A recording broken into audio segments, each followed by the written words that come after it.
Hi, everybody. My name's Polly, and I'm an alcoholic.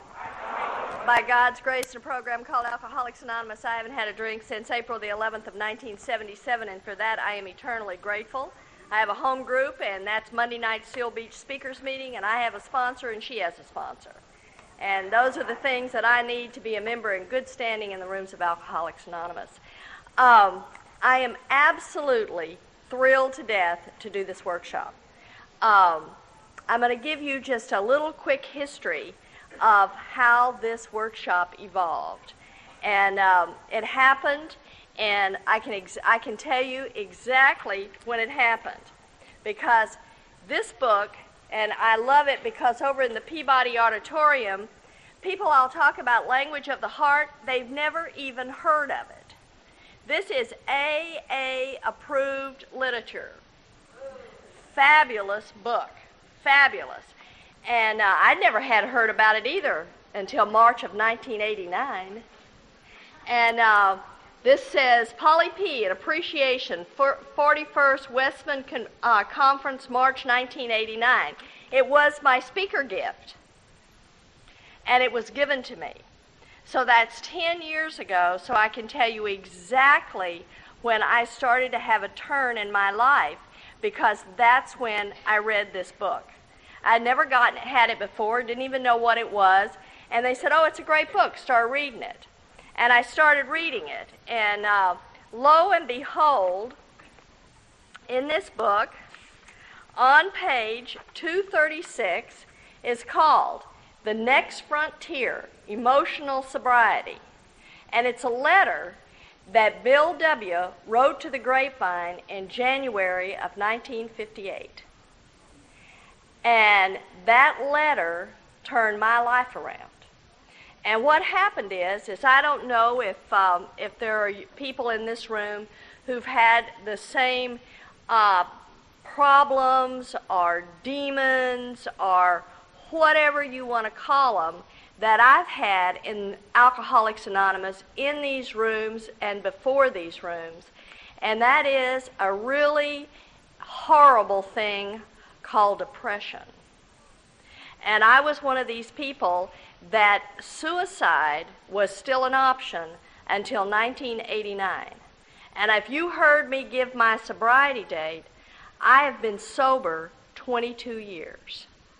So 12 years of sobriety, and suicide was still an option.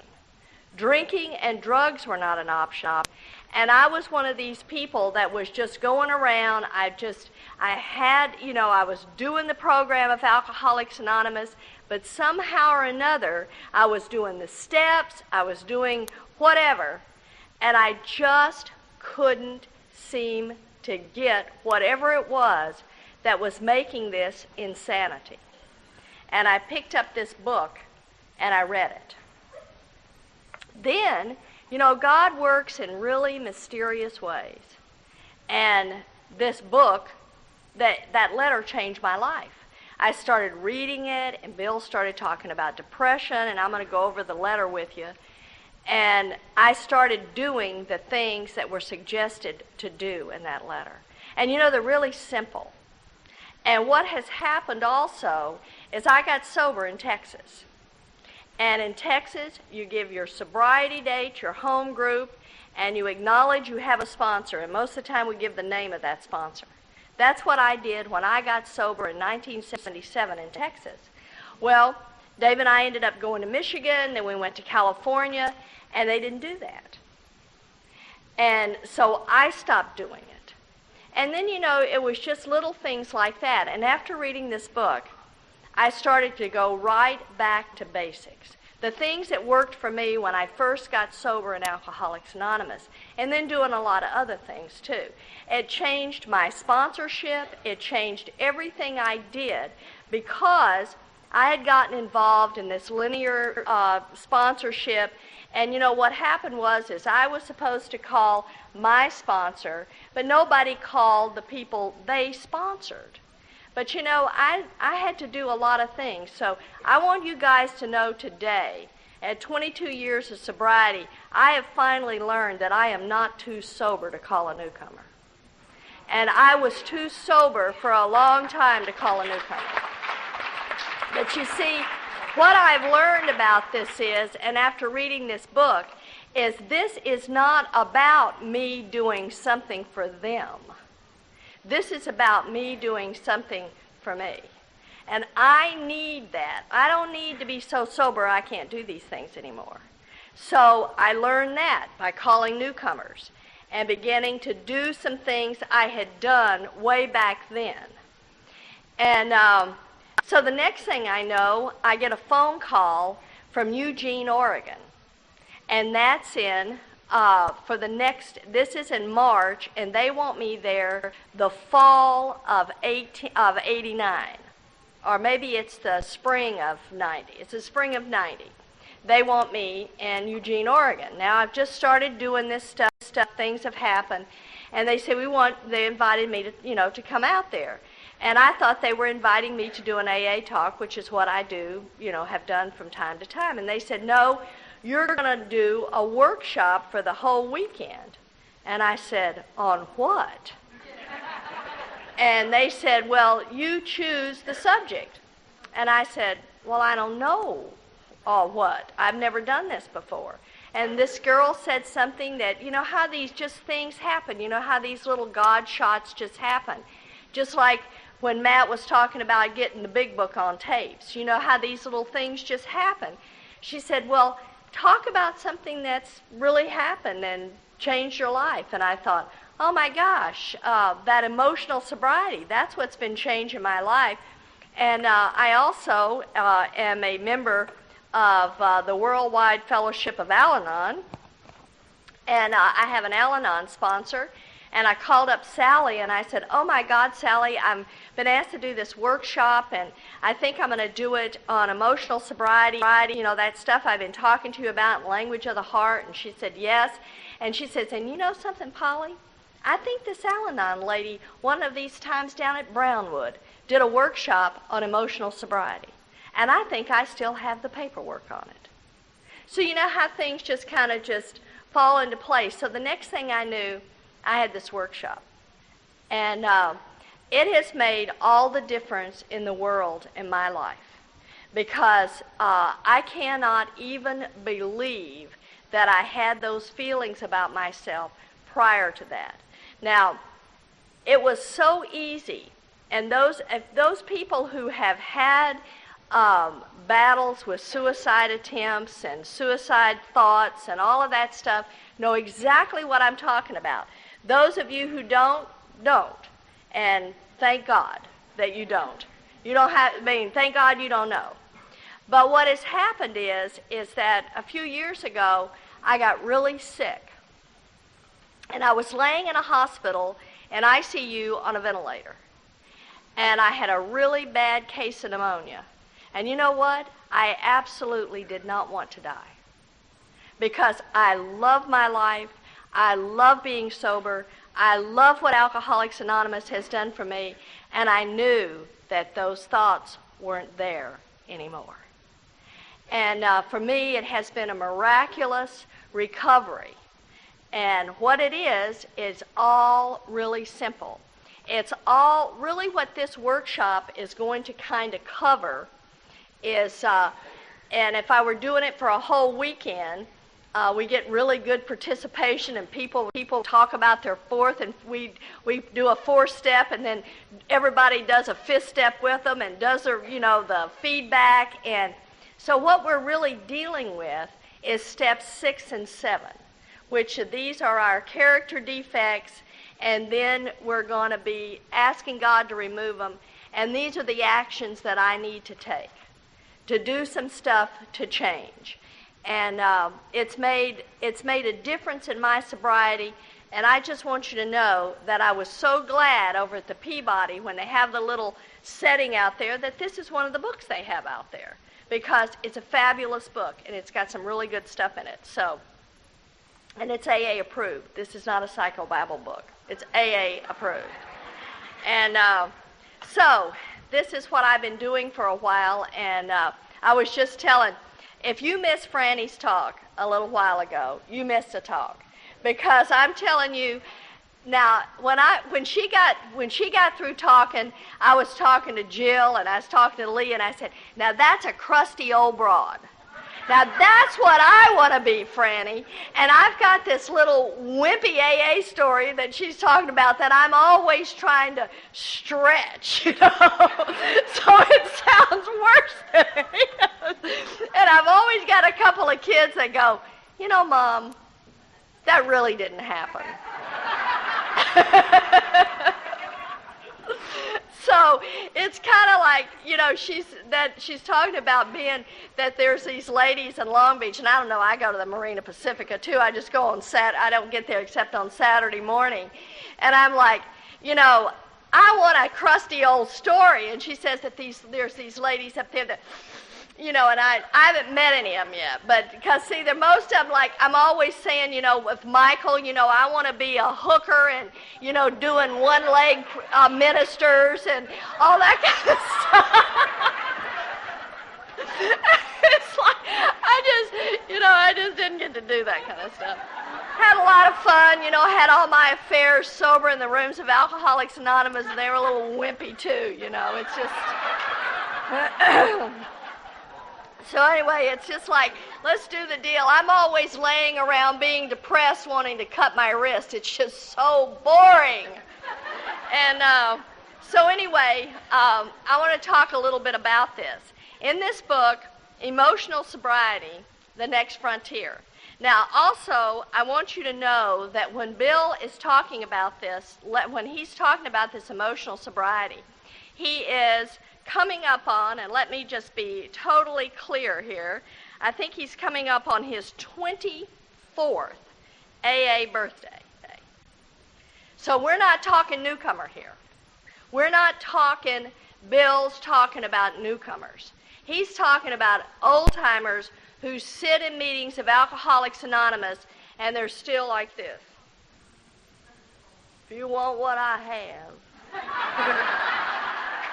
go do what I do. Nobody wants a damn thing you have. You know, why don't you, you know, if you're happy, tell your face. You know, it's kind of one of those kind of things. So this is the kind of stuff, and that's what was going on. I mean, you know, it was just like I had no idea how spiritually dead I was. And I cannot remember if it was Matt or Franny this morning that was talking about, someone said that lots of alcoholics come to the rooms of Alcoholics Anonymous without a soul. And I've often said that I came to the rooms of Alcoholics Anonymous with a hole in my soul. And today I know that what was wrong with me, I might not have had a really funny story, and I might not have been able to do that kind of stuff, but I was as spiritually dead as a person can get. I was totally and completely spiritually dead and remained with a hole in my soul until 12 years of sobriety. Now, I grant you that's a long time. But you know, if one of the things that I've learned, and I learned it here from Bill, who was 24 years sober before he saw it, is that if you just keep coming to meetings and you keep showing up, you keep working with the sponsor, and you just keep doing the deal, if you don't leave 5 minutes before the miracle will happen. And in the promises, it says some of us faster and some of us slower. And I've got women that I work with who have got so much more than I ever had in early sobriety. And but I just know I needed to do what I needed to do for me. And I'm really grateful that I didn't drink and I didn't die.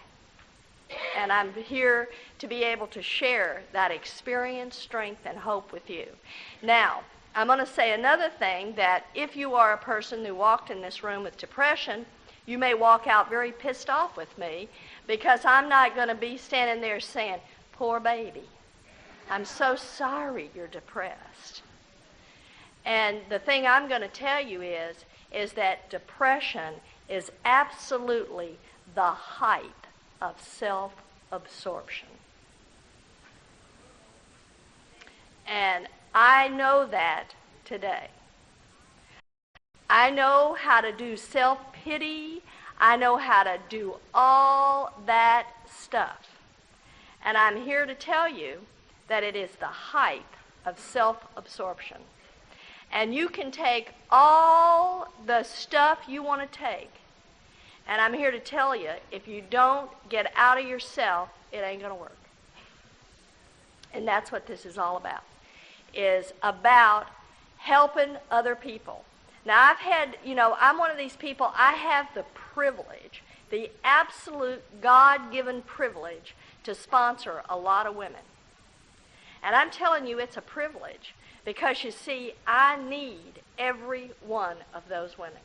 I need them because if I am left with 5 seconds of any day to think about me, I'm dead. I do not need that. And somebody will say, well, Polly, you're always doing this and that and the other thing. When do you have time for you? And I want to say, sit down and let me tell you what happens when I have time for me. So for me, the gift is the program of Alcoholics Anonymous, and I think it was Franny that said, her AA sponsor said, this is a program of getting your feet into motion. And that's what I need to do for me. So you just do what you need to do for you, and it'll work if that's what you need to do. But I'm going to tell you about getting your feet into motion, because that's what I need to do.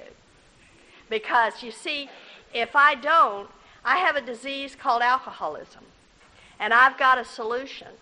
Well, like a lot of us who have a lot of other diseases, I have another disease called depression. And I have to absolutely keep that disease arrested, just like I keep alcoholism. And fortunately, very fortunately for me, it's not, I don't have cancer and have to take chemo or some of the other things that people get in here. Fortunately for me, what works for both diseases is the same solution. And that's a gift. And I'm grateful for that. Emotional sobriety, the next frontier. I think that many oldsters who have put our AA booze cure to severe but successful tests still find they often lack emotional sobriety. Now, I want you to realize what he said there. I think that many oldsters, he's not talking about a newcomer. He's talking about people who have been in the rooms of Alcoholics Anonymous for a while. And they've done really well. They're not drinking.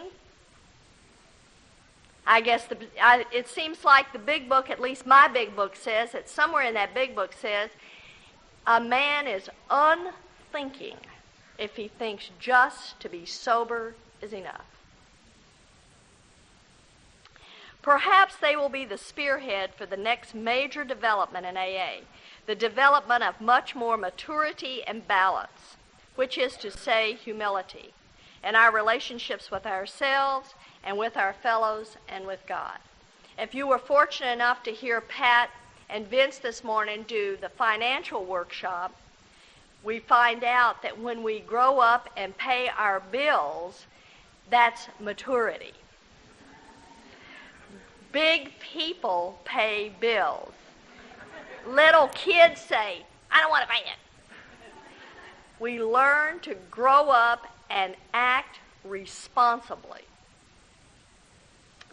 Those adolescent urges that so many of us have for top approval, perfect security, and perfect romance, urges quite appropriate for age 17, prove to be an impossible way of life when we are 47 or 57.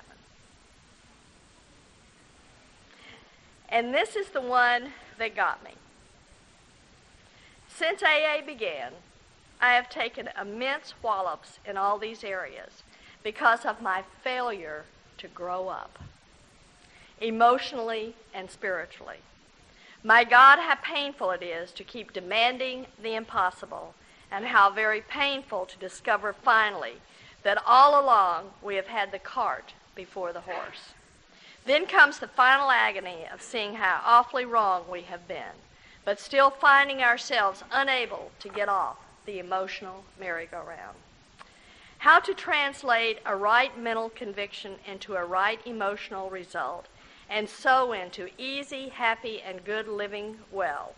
That's not only the neurotic's problem, it's the problem of life itself, of all of us who have gone to the part of real willingness to hold right principles into all our affairs. And then Bill goes on to talk about how we can start to put these childish demands. And you know, I came into the rooms of Alcoholics Anonymous and people started to talk about watch your expectations. Well, it was really simpler when he started talking about impossible demands. These demands that I put on people to do what I want them to do. And when they don't do what I want them to do, I feel rejected. Then I heard Clancy talk about us as kids and how we behave. And he says, you know, we're people who have to be treated special just to feel average. And if you don't treat us special, then we feel rejected. And I began to see how those things fit for me and how I was just this little kid wanting everybody to approve of me. And a wonderful man who died 2 years ago, who was my Al-Anon sponsor's husband, Albert Myers. Albert used to say, I'm addicted to approval. And you see, so was I. I was addicted to approval. I needed for you to approve of me. And I would just be this little chameleon and do anything you wanted me to do just so that you would approve of me and stand there and violate my own value system and wonder why I resent you. It's all about me. It's all about that constant deal of it's all about me. And Bill goes on to say that he believes that he can achieve getting this Mr. Hyde, and that how to convince our dumb, raging, and hidden Mr. Hyde becomes our main task. This thing inside of me that says, I got to have everybody like me. I've got to get you to do what I want you to do. This constant. In the big book of Alcoholics Anonymous, there's a line in there that fits me to a T. And that is manipulation through kindness. I was one of these people that would just, I can remember when I first got sober, it was like, sweet Polly. And see, the truth is, there wasn't anything sweet about Polly. All I was doing was trying to manipulate you to get you to do what I wanted you to do. And then, of course, if you didn't, I resented you. And if I did all these really kind things for you and really put myself out and did these things, and then if you didn't appreciate me appropriately, I resented you.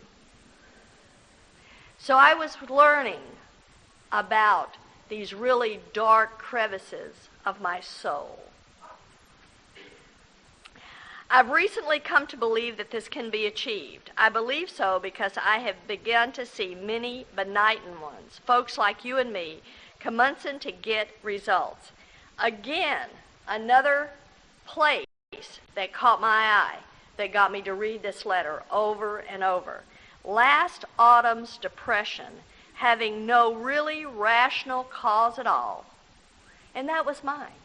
Here I was, sober in the rooms of Alcoholics Anonymous, having all kinds of family recovery with my children, because, like Franny, I was a child abuser. I am an abusive parent.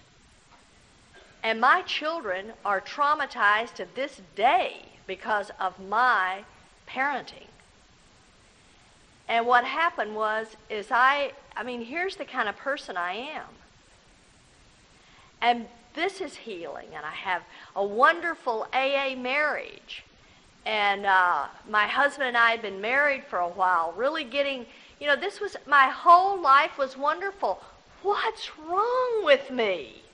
Why am I feeling like this? My life couldn't be better. No rational cause at all. Almost took me to the cleaners. I began to get scared that I was in for another long, chronic spell. And I knew about that fear. I knew what it was like to go to that dark place. And I didn't want to go. Considering the grief I've had with depressions, it wasn't a bright prospect. I kept asking myself, why can't the 12 steps work to release depression? By the hour, I stared at the St. Francis prayer. It's better to comfort than to be comforted. Here was the formula, all right, but how did you get it to work? And suddenly, I realized what the matter was. My basic flaw had always been dependence, almost absolute dependence on people or circumstances to supply me with prestige, security, and the like. Failing to get these things according to my perfectionistic dreams and specifications, I had fought for them, and when defeat came, so did my depression. And Bill goes on to say some of the things that he began to do. Because what happened was, as at 23 years, he was coming up on his 24th year. At 23 years of sobriety, he began to remember that he'd worked with all these alcoholics in early sobriety. And none of these alcoholics got sober, but he stayed sober. And he began to remember that it was working with these new alcoholics that began to make him feel better.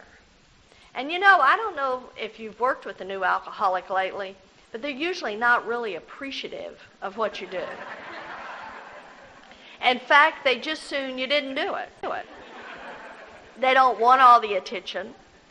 And, you know, I got to looking at what was going on in my life, and I thought, gosh, I've got a lot of really great women that I work with. And if I get a newcomer, at Monday night Seal Beach Speakers, you know, if we get these rows of people, and now, you know, if there was a newcomer that stood up there, it was like, you know, everybody was running to them, and it's just like we were just like white on rice, you know. I'm your sponsor, because everybody wanted a newcomer. And if there was a job that came up, you know, we were all volunteering. And then all of a sudden, about 10 or 12 years of sobriety, I'm saying to somebody I sponsor, you go tell them that you'll be their sponsor. You go get them. You go volunteer for this position. You go do that. And all of a sudden, I wasn't doing those things anymore. I wasn't the one that was doing those things. I was getting on airplanes and going speaking somewhere. Or I was working with people who had a lot of sobriety. And I was taking people who had, 10 years of sobriety through the steps in Alcoholics Anonymous. And I was listening to a lot of inventories, and it was amazing I didn't have, but these were all people who had some sobriety. And I wasn't doing that down in the gutter stuff.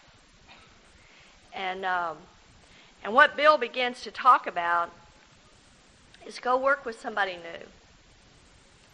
Go begin to put yourself out unconditionally. And don't have any expectations on that person. And see how it begins to make you feel. 7 years ago, Dave and I had this huge financial crash. And I'm here to tell you, I didn't think that was fair, that happened to us. I thought we were, come on, I had my fist at God. Look how many people I sponsor. Look how much service I am in the rooms of Alcoholics Anonymous. And, I got some really good advice from some really good sponsorship. And I was said, Polly, why don't you do something that's not so fun? It's called service. And I began to take some action to turn my life around. I began to get some newcomers who weren't appreciated and didn't know who I was after all. So who are you? And I began to be on the cleanup committee at my home group. And I still have that job. And I want you to know that on Monday night, after the meeting, you will find me in the men's and the women's bathroom cleaning up. And you know, that's exactly where I need to be. I need to remember that this is a part of Alcoholics Anonymous. And I need to be doing things like that. And so that when I fly to Florida and get to be with you, then I can remember where I came from. And as I began to take these actions in Alcoholics Anonymous, and I began to call newcomers, if they were at the meeting, and I began to get phone numbers, and I began to take the time to call a newcomer. Do you ever ride to a meeting? And you know how you call and say, do you have a way to the meeting tonight? Oh, I pray they do. And then them say, no, I don't. And then you take a deep breath and say, well, I'll be by to pick you up. And you know, I needed to do that. And as I began to do that, and I began to take those actions that I had taken way back, getting back to basics, my life began to get better. And I'm really grateful for this book because, you see, that's what Bill started doing at 23 years of sobriety. He got back to doing the things that worked instead of running around doing the things that always felt so good or thought that felt so good. I need to do the things back to basics. Then I began to look at some of the things that, some character defects, and really start to take a real hard look. I did an inventory, and I began to lay out those character defects. And let's really get accountable here. Let's really get over in that fourth column and take a look at some accountability. And around our house anymore, it's anybody starts, if they start complaining or whining, it's standard operation in our house. It's always, what was your part in it?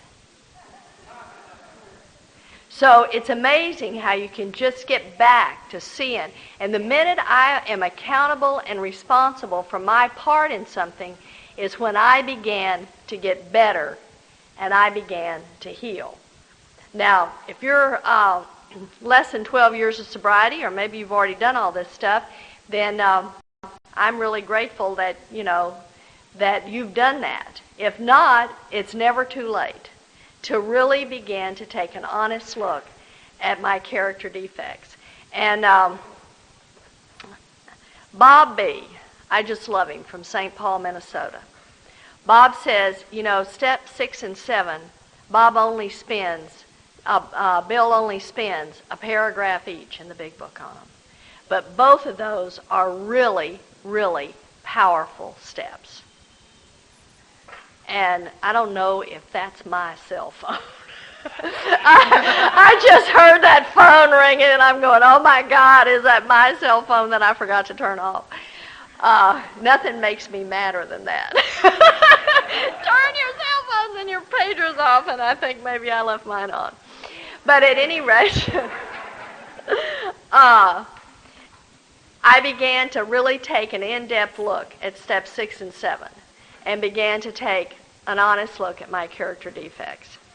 And I'd like to start laying these out, and what I'm going to do is I'm going to give you a character defect. And what we're going to do, because, see, I believe emotional sobriety. I can take, a drink and it not be alcohol.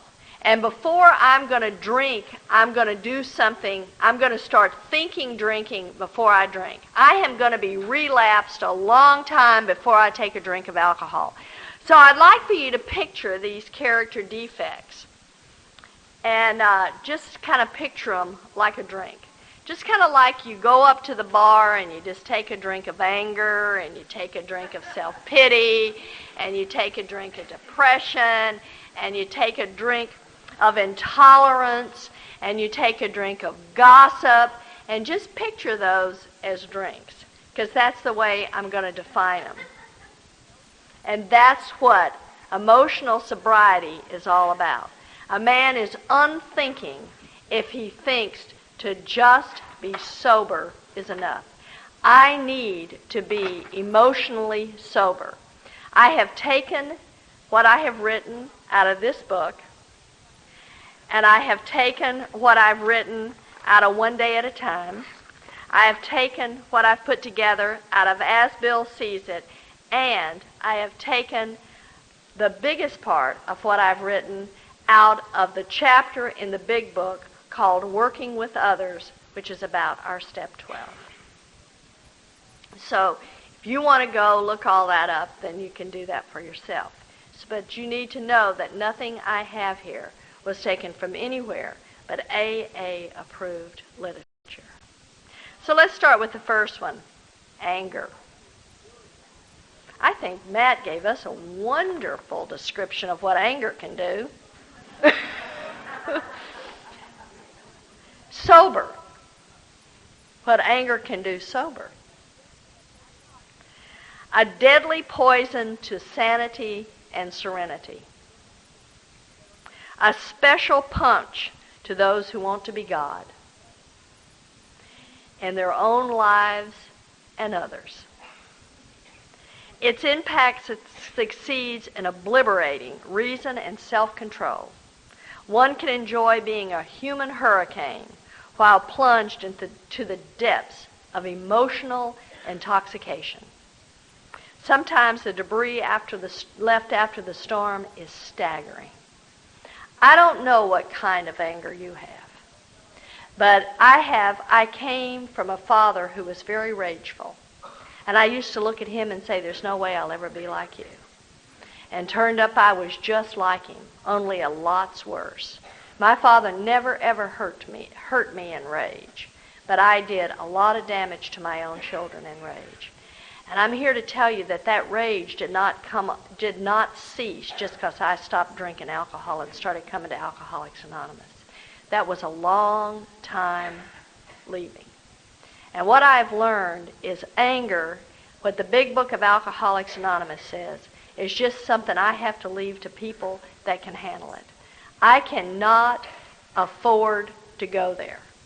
And if I feel that little thing that starts bubbling up, that anger, I better be on the phone immediately to the people I need to talk to, because I am the kind of person that anger feeds on itself. If I get angry and I let that anger build, I'm going to get angrier. And then if I get angrier, I'm going to get angrier. And pretty soon, I'm going to reach a place where I am powerless over that anger. I have reached a place of absolutely uncontrollable rage. So it's a place I can't go. So that means I've got to continue to work these steps every single day. Now, I got sober in Texas, and there's something in Texas that was pointed out to me, and it was like, you know, if I was doing something and I say, well, I can't go to a meeting today, I went yesterday. And, you know, some old-timer, you know, who sits back in the room with their arms folded and they just sort of like watch you, you know, spin around in a meeting.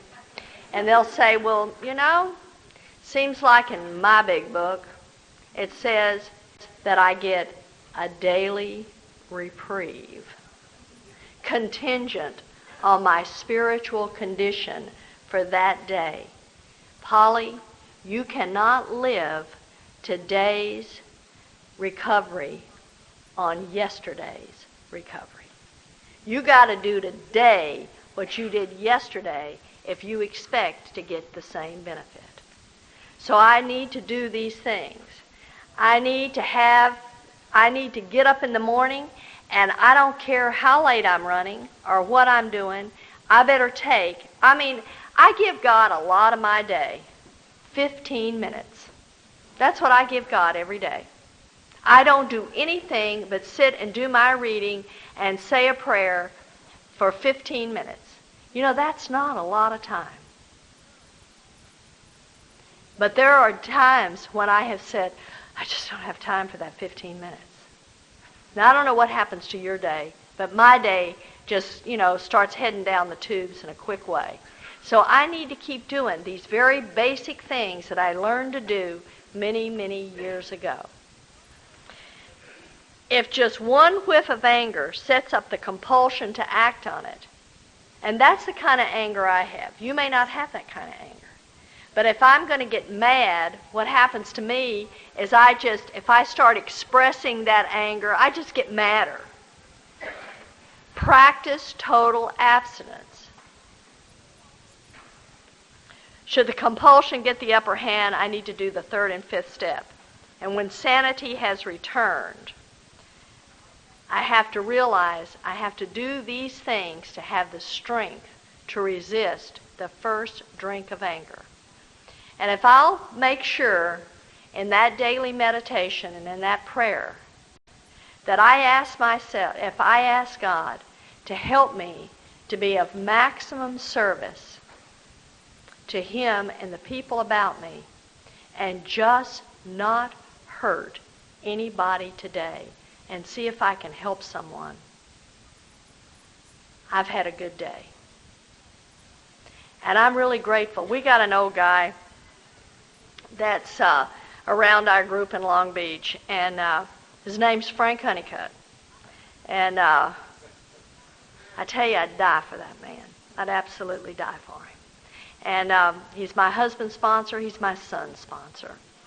And Frank is always walking around, and if you walk up to Frank and you're whining about something, he'll just tell you, you just go help somebody, and you'll feel better.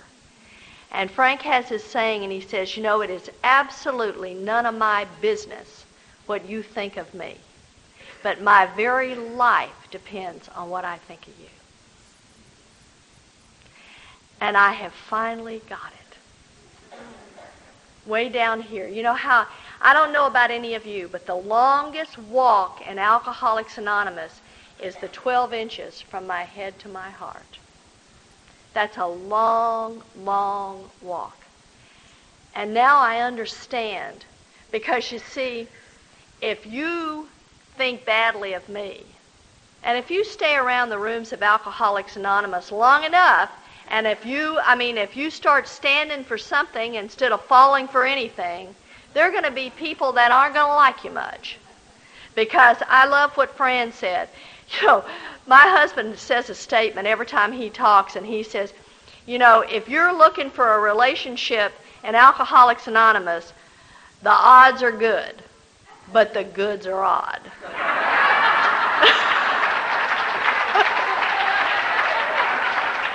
So, we are not a well bunch.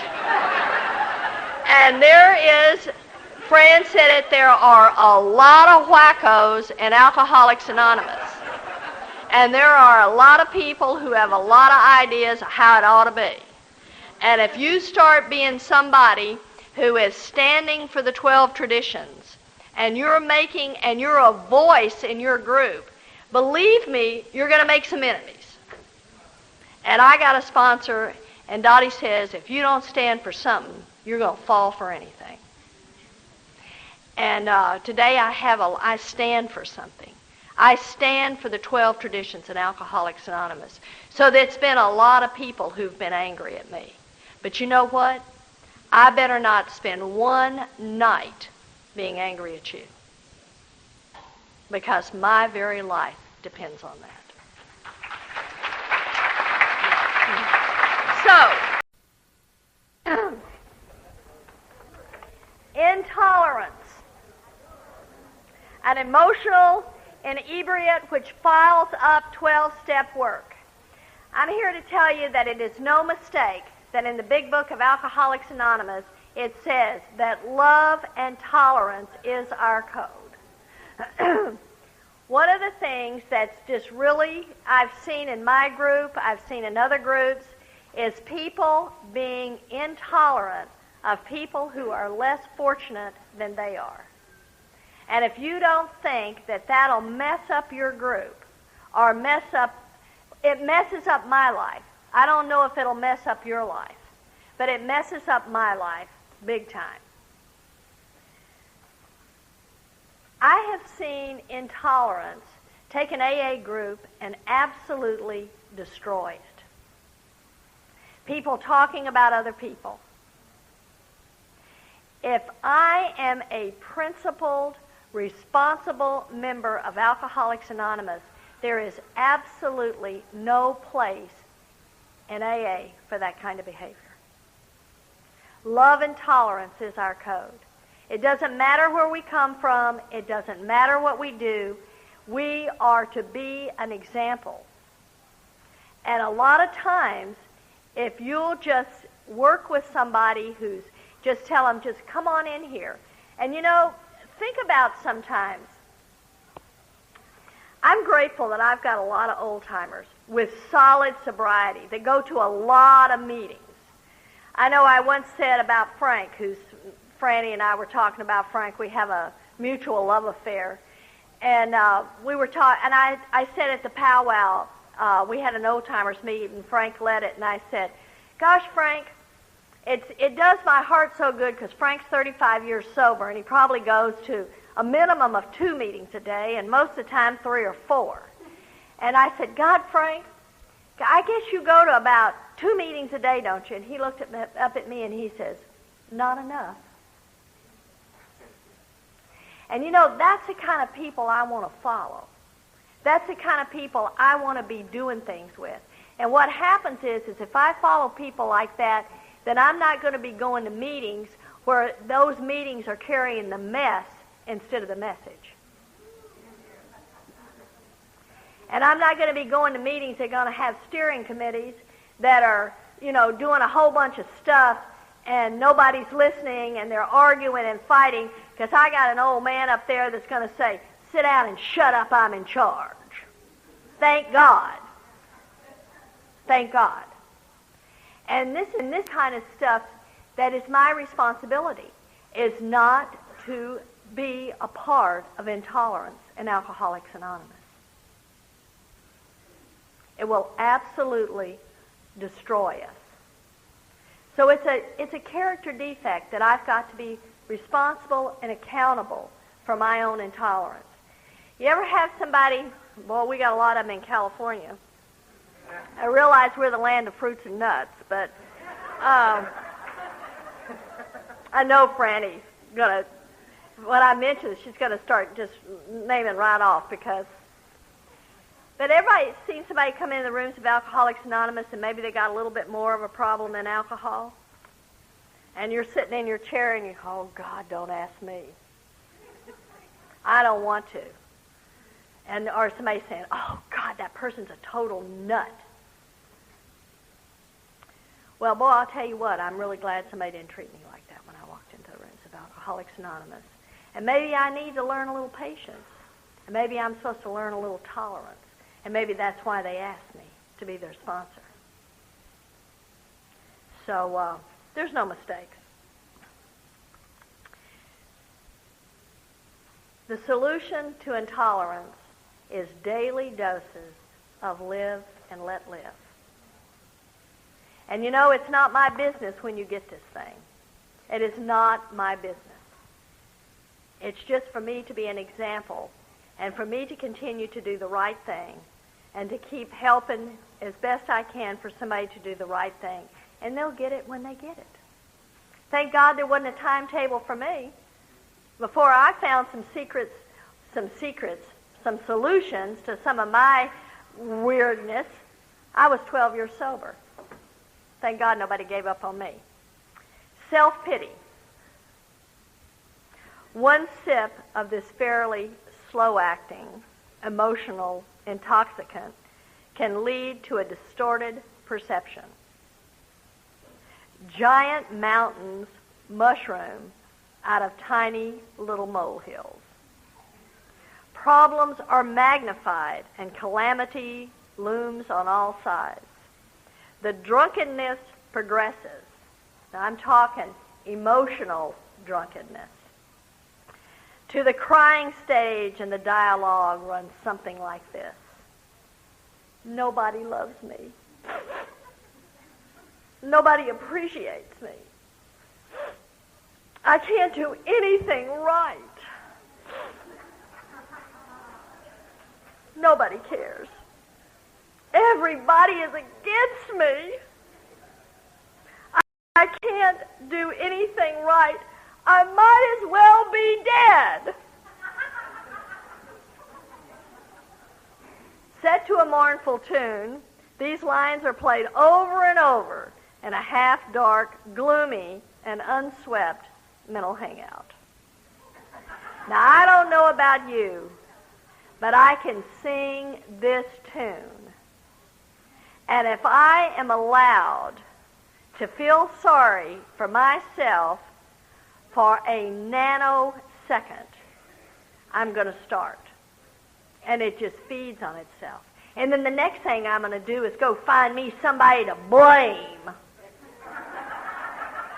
Because it's your fault, after all, that I'm like this.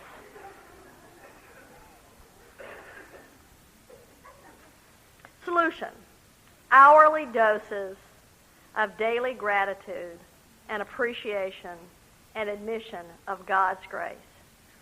Now, I don't know what you do when you start having these feelings start to come over you. But I can tell you what I do. I didn't do it for a while because I had some sobriety.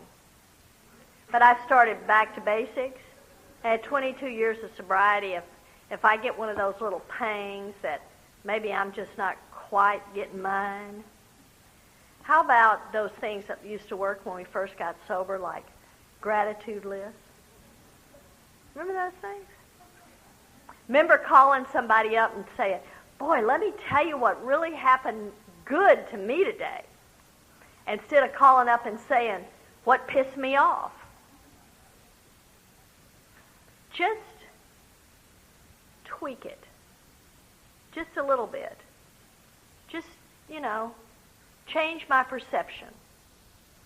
And I don't know about you, but the only thing I know how to do to change my perception is to take an action. I can't sit there and think, I ought to feel grateful. I ought to call someone and tell them about what happened to me good today. Now, I don't know about you, but I've heard that the road to hell is paved with good intentions. What I need to do is take the action. And by taking that action, my perception begins to change. And I began to feel grateful instead of full of self-pity. Resentment. Oh, I want to tell you guys, I'm telling you, I have the worst senior moments. I don't know if anybody else is old, but I have these senior moments, and I forget. But John came up to me and he said, have you ever counted how many times emotional sobriety is mentioned in the first 164 pages of the big book? And I said, no, I've never counted it. He said 17 times. Probably important then. Probably important that we focus on emotional sobriety. An emotional intoxicant distilled from character defects. Resentment is absolutely composed of character defects.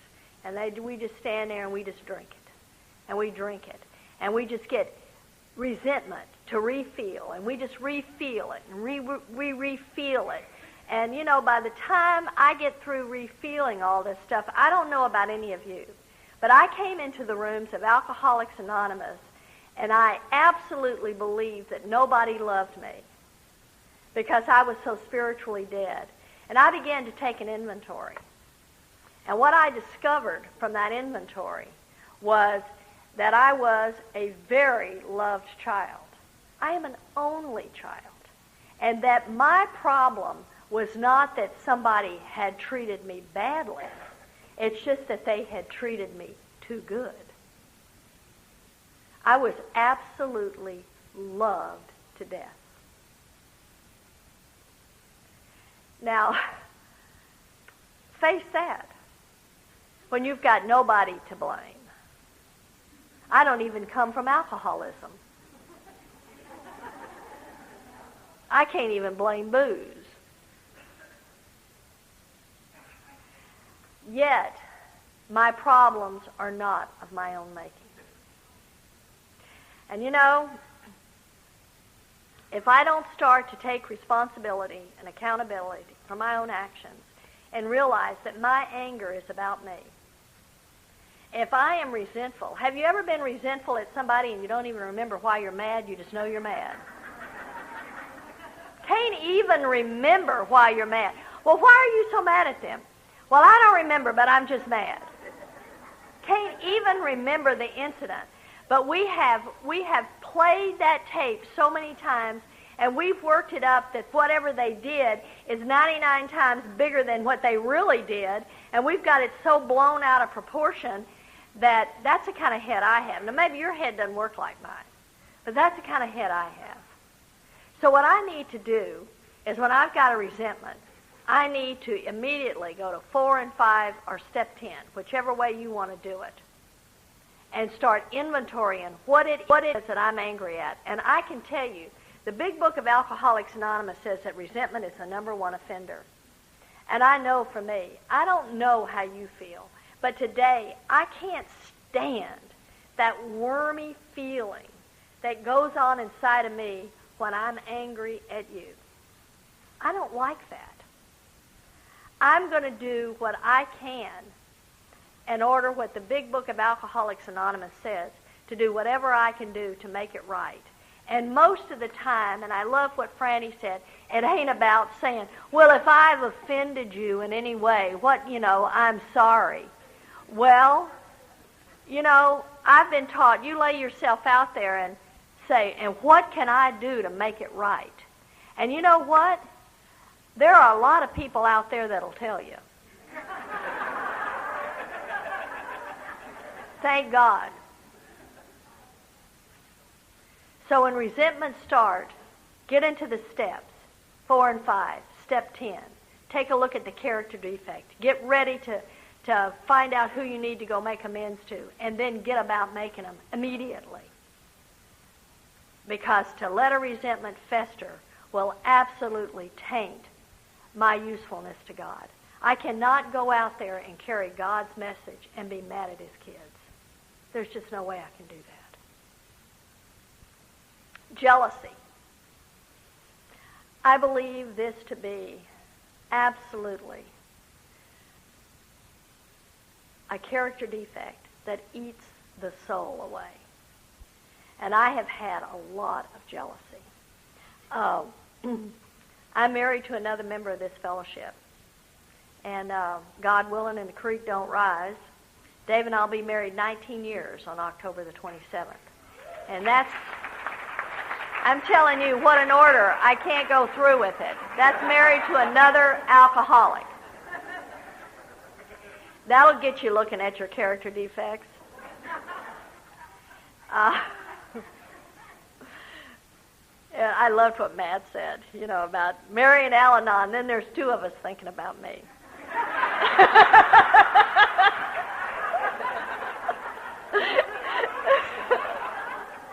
I married another alcoholic, so he's thinking about him and I'm thinking about me. We don't think about nothing but ourselves. And Dave just, I sponsor all these gorgeous women, and they're all younger than me. They're all thinner than me. That's worse. Being thinner is worse than being younger.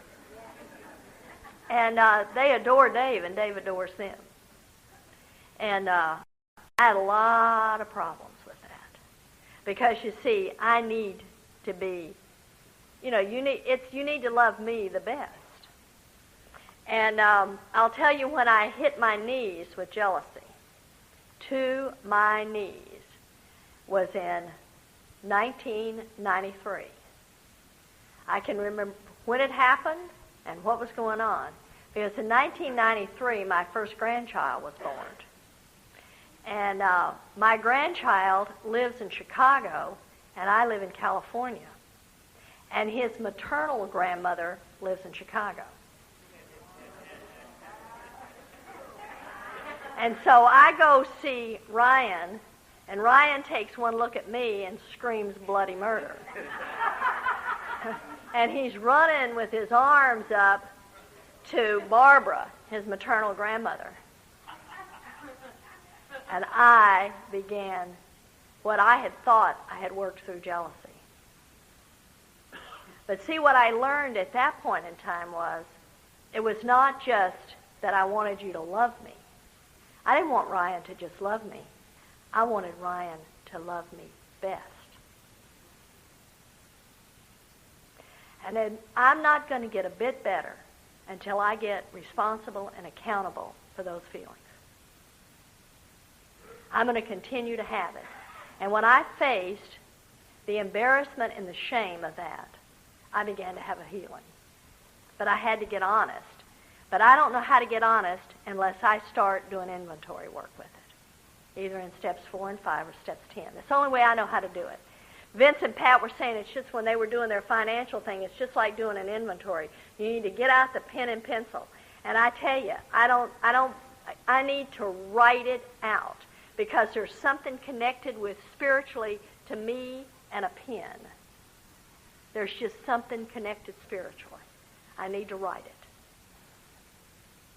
And it wasn't until I began to see that I have begun to heal from jealousy. And what I have found out is that jealousy has nothing to do with the person I'm jealous with. It has only to do with my relationship with God.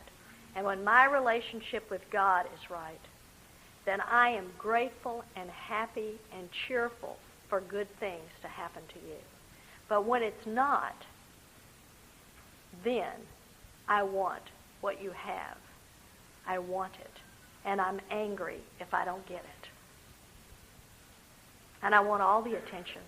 I don't want you to have any of it. It's my barometer today. If I start feeling, I don't know of any other way to call